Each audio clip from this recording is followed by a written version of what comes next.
Bienvenue dans ce journal dont voici le sommaire. Les travaux de plusieurs infrastructures viennent d'être lancés à Mamou par le ministre Alassane Condé. C'est au compte de la célébration de la fête de l'indépendance, une politique qui rejuste les Mamounais. Autre sujet d'actualité, les travaux de reprofilation de l'axe Kindia-Konkore est terminé. Une mission du Fonds d'entretien routier vérifie la finition des travaux.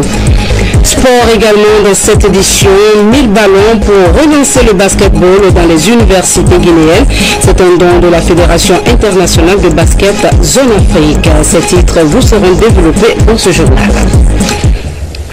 Bonsoir à tous, merci de nous rejoindre sur la télévision nationale. Total Guinée est une entreprise pétrolière française installée en Guinée. Son directeur marketing pour l'Afrique a été reçu en audience par le chef de l'État, professeur Alpha Condé. Le point essentiel de la rencontre, comment revoir à la baisse le prix du carburant pour le bien-être des Guinéens. Salassi Keita. Mettre à la disposition des Guinéens du carburant à un prix abordable. C'est le but de cet entretien que le président de la République a accordé au directeur marketing du groupe Total pour l'Afrique. Après sa nomination il y a quelques mois à ce poste, Manor Nguer vient recevoir du professeur Alpha Condé des conseils. C'est pour moi un immense honneur d'être reçu par un personnage aussi important sur le continent. Vous savez, pour un Africain de ma génération, le président Condé représente l'espoir du continent. C'est quelqu'un qui s'est toujours battu et je me souviens encore quand j'étais étudiant, quelqu'un qui s'est toujours battu pour l'Afrique. Moi j'ai pris mes fonctions comme patron de l'activité marketing et raffinage de Total pour l'Afrique. Il y a quelques mois, il était normal que je vienne, comme on dit chez nous, prendre la bénédiction chez le président, lui parler des sujets qui concernent le secteur pétrolier, écouter ses observations. Il a été d'un très grand conseil, comme toujours, quand il rencontre des cadres africains comme moi. Et malgré le fait que je connaisse le secteur et que je travaille dans ce métier depuis 30 ans, ces conseils sont des conseils absolument judicieux et je vais essayer d'en faire mon miel, comme on dit, et d'en tirer le plus grand profit. En tout cas, je suis extrêmement honoré d'avoir été reçu par son Excellence, Monsieur le Président de la République. Le groupe Total, par la voix de son directeur marketing pour l'Afrique, s'est dit prêt à accompagner le gouvernement. Ce qu'on peut apporter, c'est notre disponibilité. Et ce que je dis à son Excellence, Monsieur le Président de la République, la disponibilité du groupe Total à toujours être aux côtés du gouvernement guinéen, à discuter avec le gouvernement guinéen, à essayer de trouver les solutions les moins onéreuses pour que le client guinéen, la société guinéenne d'électricité, les citoyens guinéens puissent avoir accès à l'électricité au meilleur prix et donc puissent avoir accès au carburant, au fuel, au meilleur prix, et c'est dont nous discutons régulièrement avec les autorités de la République de Guinée, et c'est ce dont j'ai également discuté avec M. le Président de la République. Le directeur marketing Afrique du groupe Total est donc résolument engagé à soutenir le président de la République dans son ambition de développement socio-économique de la Guinée. Le premier titre de cette édition nous amène à 300 km de la capitale. Ce sont au total 55 infrastructures publiques qui seront reparties entre les préfectures de Mamou, d'Alaba et Pita. C'est au compte des festivités du 56e anniversaire de l'indépendance de notre pays, le 2 octobre prochain. Le ministre de l'administration du territoire et de la décentralisation vient de procéder au lancement officiel des travaux des édifices programmés. Mohamed Lamine Camara nous rencontre. À 235 km de Conakry, la capitale, la ville de Mamou qui abritera le 2 octobre prochain les festivités du 56e anniversaire de l'indépendance nationale. Pour accueillir cette fête, 55 infrastructures publiques sont prévues pour toute la région administrative. 15 km de voirie urbaine devraient être réalisées au centre-ville de Mamou. À l'instar de la région de Bokeh et de Zélékoré, le gouvernement a mis en place un financement à hauteur de 240 milliards de francs guinéens pour la réalisation des infrastructures à Mamou, Dalaba et Pita. Il y a 55 actions qui sont prévues dans les 3 préfectures. 32 à Mamou, 12 à Dalaba et 11 à Pita. À 5 mois des festivités du 2 octobre, le maître d'ouvrage a procédé officiellement à la pose de la première pierre des travaux à réaliser. Cette fois-ci, non seulement on va réhabiliter les bâtiments cassés, mais on va encore construire de nouveaux bâtiments à Mamou. La fête du 2 octobre est une fête nationale.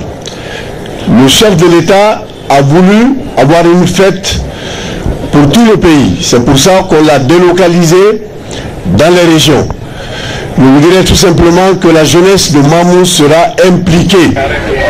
Des entreprises retenues pour la construction des infrastructures sont déjà sur le terrain. Les entrepreneurs s'engagent à respecter le délai contractuel. Nous, entrepreneurs de Guinée, nous nous engageons à apporter notre modeste contribution à l'édification de notre patrie à travers notre participation active à la réalisation des travaux qui nous sont confiés.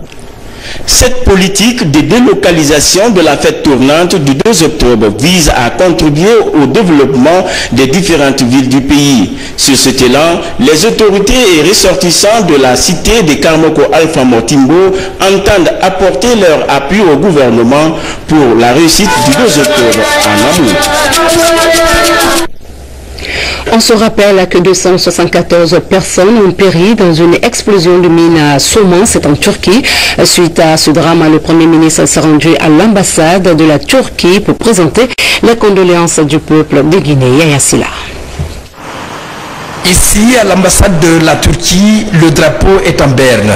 3 jours de deuil ont été décrétés par le gouvernement turc suite à la disparition de plus de 274 personnes dans un accident de mine de charbon dans la province de Manisa. Le Premier ministre, chef du gouvernement, au nom du président de la République, a écrit dans le livre de condoléances, je cite, « L'accident tragique qui a endeuillé plusieurs familles en Turquie a été ressenti par le peuple de Guinée. C'est pourquoi, au nom du professeur Alpha Condé et du gouvernement, je présente nos condoléances à toutes les familles éplorées. » Fin de citation. Pour réaffirmer cette fraternité et partager avec vous ces instants de douleur que nous suivons chaque jour. C'est triste de voir ces différents corps qui sortent. Je sais que c'est une dure épreuve pour le gouvernement et le peuple, mais nous prions Dieu que l'âme des défunts repose en paix et que ces âmes aillent au paradis.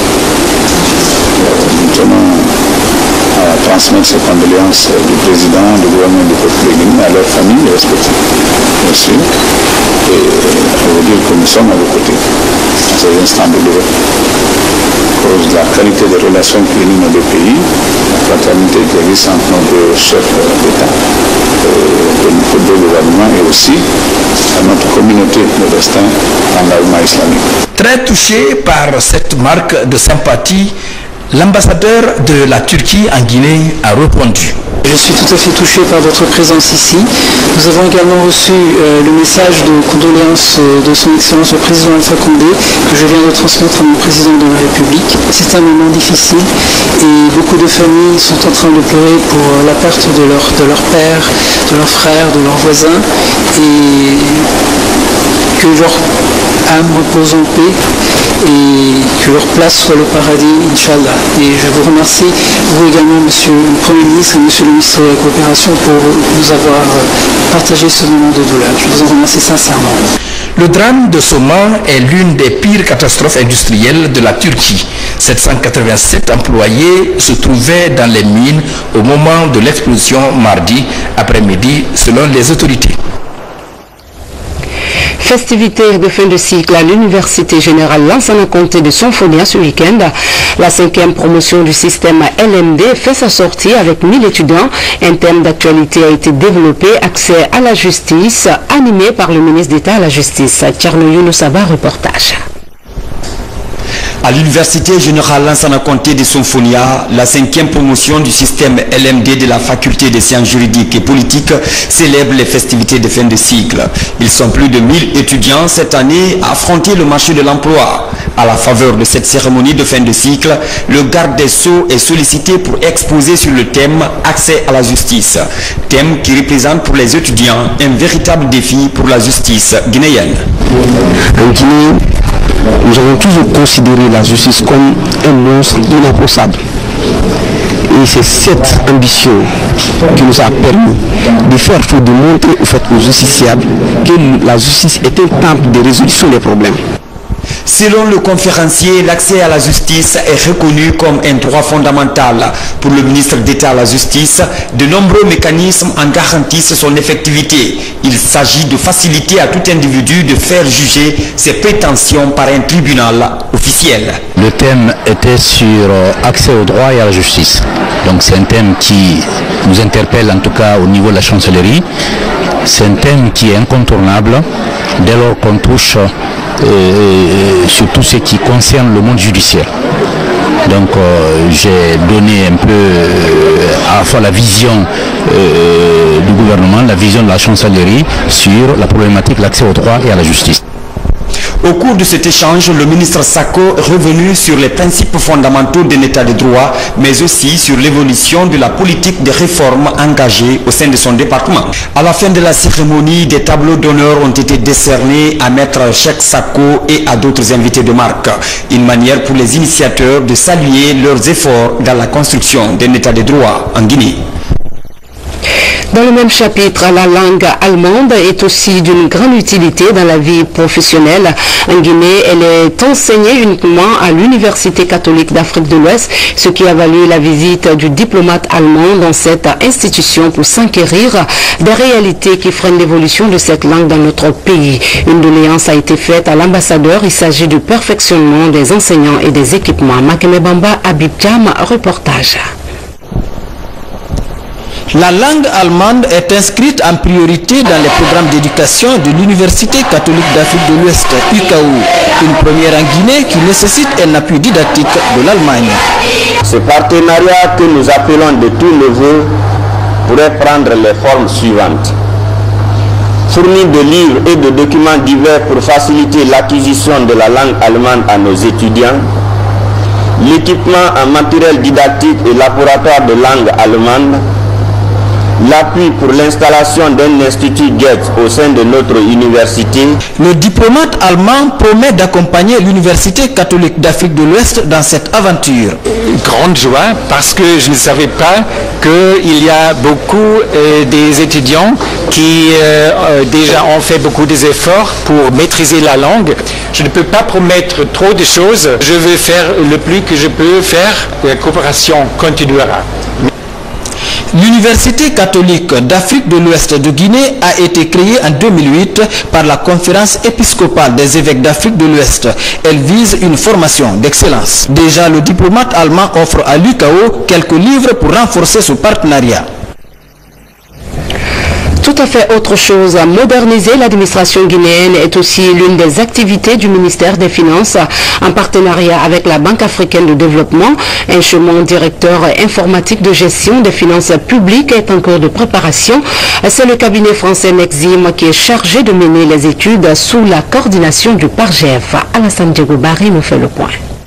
La rédaction d'un schéma directeur informatique pour la Guinée répond à une volonté du gouvernement de s'insérer dans le concert des États modernes. Sur le financement de la BAD et à travers le projet d'appui au renforcement des capacités de gestion économique et financière, c'est à l'issue d'un appel d'offres international que le ministère d'État de l'économie et des finances et le ministère délégué au budget ont confié au cabinet Nexim la réalisation du schéma directeur informatique. Ce projet bénéficie en effet de l'appui de la BAD convaincue que les nouvelles technologies de l'information et de la communication est un passage obligé pour réussir une administration efficiente. Notre souhait est que notre pays, la Guinée, fasse partie du village planétaire qui carbure à l'informatique. Et sans un travail assez sérieux en matière d'informatisation de l'administration, notre pays va toujours traîner et ne pas atteindre les objectifs qui s'est fixé à travers le monde. Je voudrais vraiment profiter ici pour, n'est-ce pas, saluer quand même la capacité du gouvernement à avoir amorcé toutes ces réformes des finances publiques, malgré toutes les difficultés, les insuffisances en matière de capacité qu'on peut voir ci et là. L'usage de l'informatique par les services de l'administration permet de résoudre certains problèmes de gestion et de placer la Guinée dans la modernité, ce dans la mesure où l'interconnexion informatique contribue à allier compétences techniques et équipements adéquats. Comme quoi, la mise en œuvre de ce projet informatique va favoriser une plus grande transparence dans la gestion des biens publics. Le budget prévisionnel de mise en œuvre du programme est estimé par le cabinet français entre 26 et 50 millions de dollars américains. Tenu à Kindia d'un atelier sur le programme d'infrastructure de communication régionale en Afrique de l'Ouest. La rencontre a porté sur l'accroissement du taux de pénétration de la téléphonie et le décollage de l'Internet en Guinée. Abdul Aziz Baldé. Après 2 ans d'activité dans le cadre de la relance des nouvelles technologies de l'information en Guinée, le programme d'infrastructure de communication régionale en Afrique de l'Ouest, Warship, examine ses recommandations. L'initiative vise à favoriser l'accroissement du taux de pénétration de la téléphonie et le décollage de l'Internet. En clair, réduire les coûts de télécommunications en Guinée. L'atelier qui démarre ce jour répond au souci de notre ministère de faire du secteur de la télécommunication le vecteur de développement économique, social et culturel de notre pays en vue de faire de la Guinée un pays émergent. Warship est un projet de la Banque mondiale dont l'objectif principal est de mettre en place une infrastructure permettant d'améliorer la connectivité en reliant la Guinée au reste du monde à travers le câble sous-marin. Avec la création de Warship Guinée, entendez projet ouest-africain d'infrastructure et de communication régionale, grâce au soutien de la Banque mondiale, il lui a permis, dis-je, d'entrer de plein-pied dans l'univers du haut débit, avec l'atterrissement du câble ACE sur les côtes guinéennes. Actuellement, Warship couvre 8 pays en Afrique de l'Ouest, parmi lesquels figurent en bonne place le Burkina Faso, la Gambie, le Libéria et la Guinée. Et puis les travaux de réhabilitation de la piste Kindia-Konkoré sont achevés. L'entreprise guinéenne des travaux publics est au rechargement et à la correction de tous les points déterminants avant les grandes pluies. Une mission du Fonds d'entretien routier sillonne la zone pour évaluer le niveau des travaux. Reportage Mamadou Paté Baldé. Longue de 58 km 800, les travaux de reprofilage de la nationale en terre Kindia-Konkoré sont presque achevés. L'entreprise guinéenne de travaux publics chargée d'exécuter les opérations est à 90% malgré le retard enregistré dans la réalisation de certains ouvrages de franchissement et d'évacuation des eaux de ruissellement. Pratiquement on avait touché tout le long de tronçon, donc il fallait faire les 2 ouvrages et venir au remblai des ouvrages et puis corriger, faire la réception. Il y a 40 de reprofilage léger et 18 de reprofilage lourd.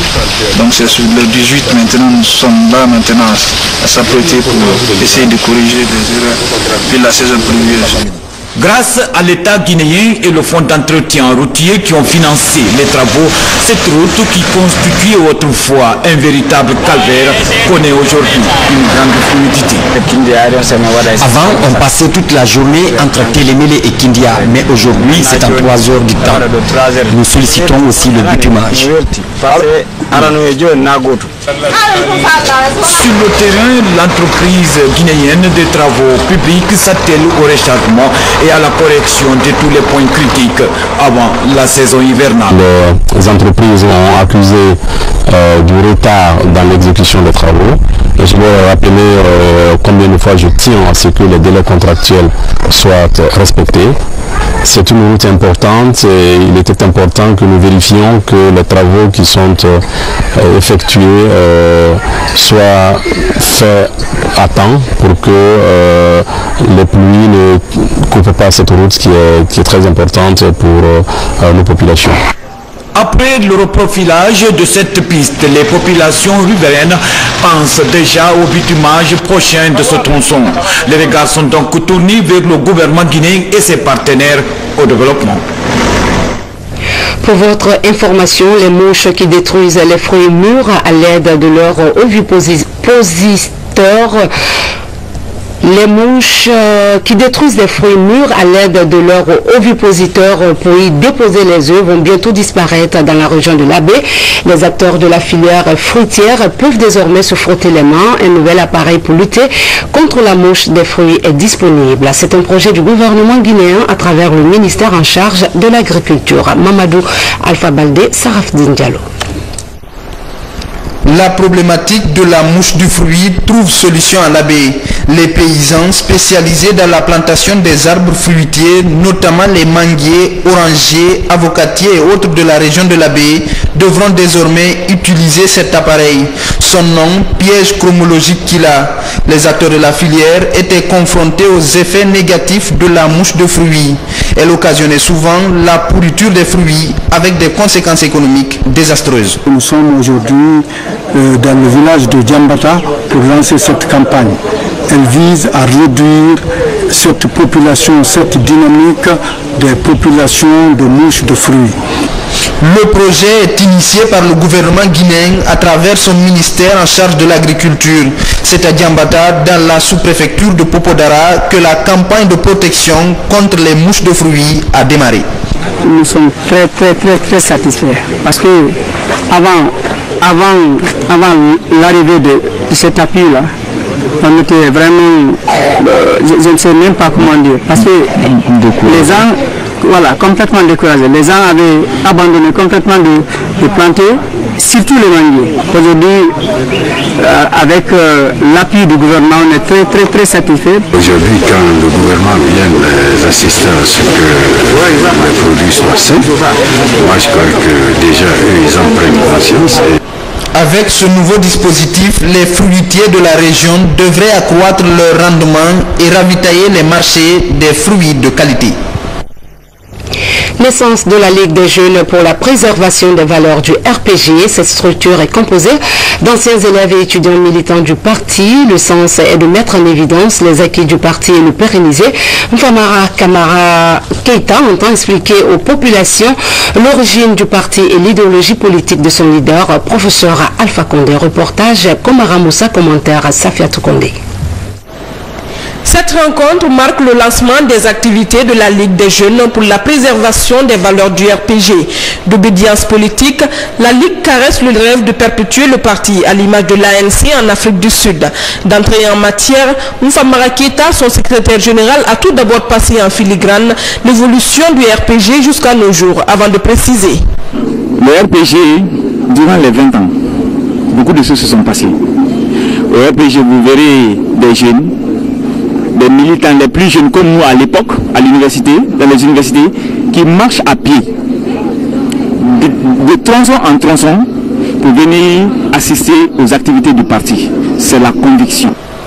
Si l'enracinement des valeurs cardinales du RPG arc-en-ciel est l'aînée des préoccupations de la Ligue, elle n'entend pas se limiter là. Dans les jours à venir, elle compte apporter des propositions concrètes au gouvernement dans le cadre de l'amélioration des conditions de vie des populations. Parlons de notre environnement à l'approche de la saison pluvieuse. L'équipe du gouvernorat de la ville de Conakry était ce week-end dans quelques quartiers de la capitale. Des immondices ont été débarrassés le long des routes. Pour garder Conakry propre, l'action de civisme de la population nettoyer son environnement afin d'éviter les maladies s'impose. Moussa Bangoura. Balai devant ta porte et rends ton environnement sain, tel est le slogan des autorités en charge de l'assainissement. Ce week-end, le gouverneur et son équipe étaient dans les concessions de Bonfiport, Boussra et Matam. Là, le constat est alarmant. des artères principales devenues des portoirs d'ordures. Par contre, les femmes du marché Avaria, en collaboration avec l'épouse du ministre de la Santé, ont nettoyé les lieux. Le port de Bonfi est dans un état d'insalubrité criard. L'administrateur du marché, le chef de quartier, soit sont contre le régime, soit sont contre eux-mêmes. Quand l'on vit dans les saletés, les poissons que nous prenons là-bas, ça criait là-bas aujourd'hui, vous avez vu. Mais en évoluant, nous avons découvert l'intérieur des concessions sales aussi, dans le côté Bonfi. Mais à Boussra, les concessions étaient propres, carrelées. Il y a beaucoup à faire encore.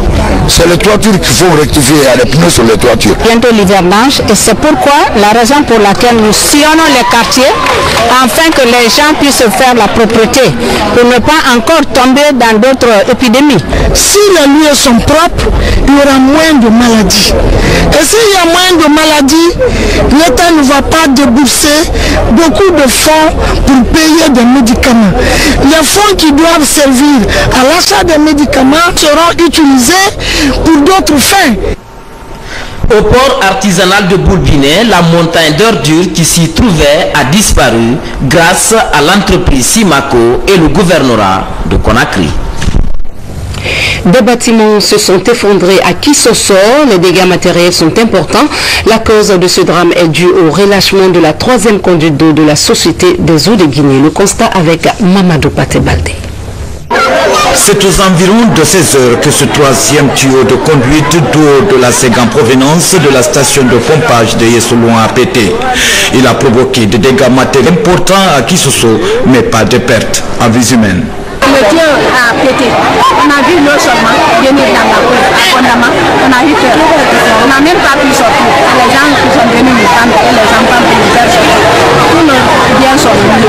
Récemment installé, ce tuyau est l'un des conduites principales de la Société des eaux de Guinée qui assure la desserte en eau potable des populations de la ville de Conakry. À cause de sa faible résistance due à la pression de l'eau, il continue à provoquer des dégâts dans le quartier et dans sa ligne de conduite. L'eau m'a envahi complètement, comme vous le voyez, le fauteuil dehors. Les chambres sont complètement envahies. Toutes les chambres sont envahies de l'eau. Même le mur qui nous sépare de la station d'essence, ça a été tombé. Et tous les voisins qui sont aux mêmes lignes que moi, ils ont été envahis aussi de l'eau. J'étais au service. Quand mes enfants m'ont appelé qu'il y a eu des dégâts de la sécurité, je suis venu constater que le mur qui nous sépare des voisins s'est effondré. La classe d'école, le mur qui sépare la famille et l'école s'est effondré et il y a beaucoup de dégâts ici.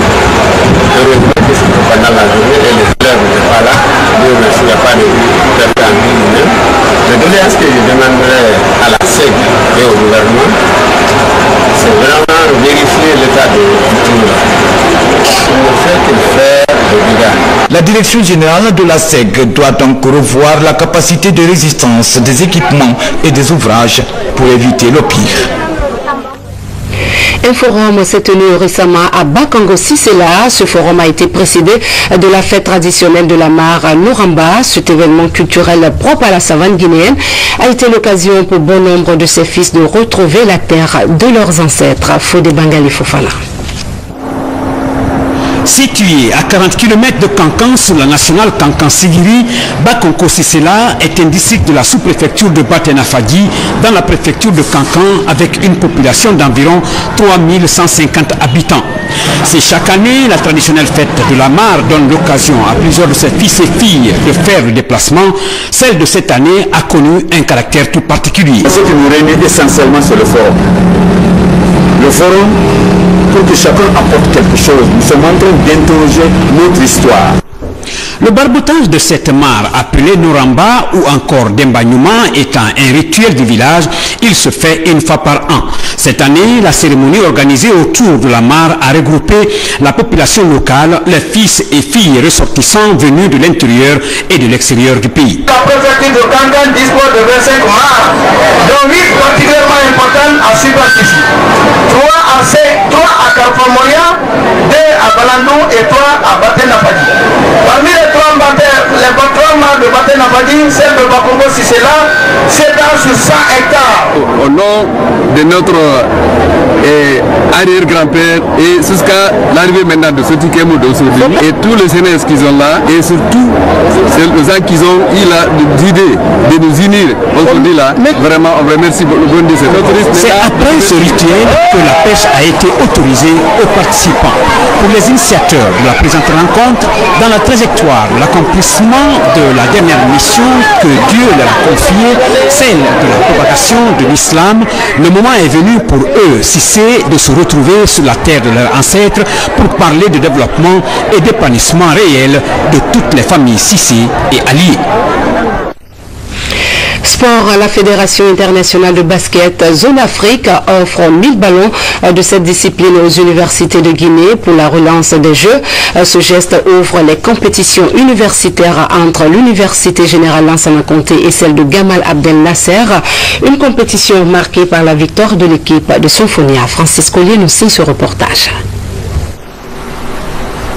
Le sport est l'activité qui occupe le plus les jeunes. Son développement demande non seulement des moyens, mais aussi un bon encadrement. C'est pourquoi l'implication de l'enseignement supérieur active des partenaires comme la FIBA Afrique qui offre 1000 ballons de basket. La FIBA Afrique me charge de vous transmettre ses salutations et ses félicitations et vous dire que nous sommes disposés à accompagner le gouvernement guinéen sur le plan de l'assistance technique, matérielle, pour la formation des cadres techniques de basketball et vous accompagner dans les études de mise en place des infrastructures capables d'accueillir des compétitions de basket. Cette cérémonie, elle me rappelle des années où, étudiante à l'Institut Polytechnique Gamal Abdel Nasser de Conakry, j'étais en même temps capitaine de l'équipe nationale féminine de basketball. Je considère cette période comme l'une des plus palpitantes de ma vie.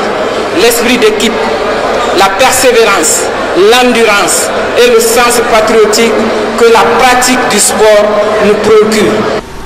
Cette initiative suscite tant d'émotions chez les anciens qui ont connu les Jeux universitaires. Déjà, cette première compétition a été marquée par la victoire de l'équipe de l'Université Générale Lansana Conté de Symphonia en bleu sur son homologue de Gamal sur le score de 38 points contre 31.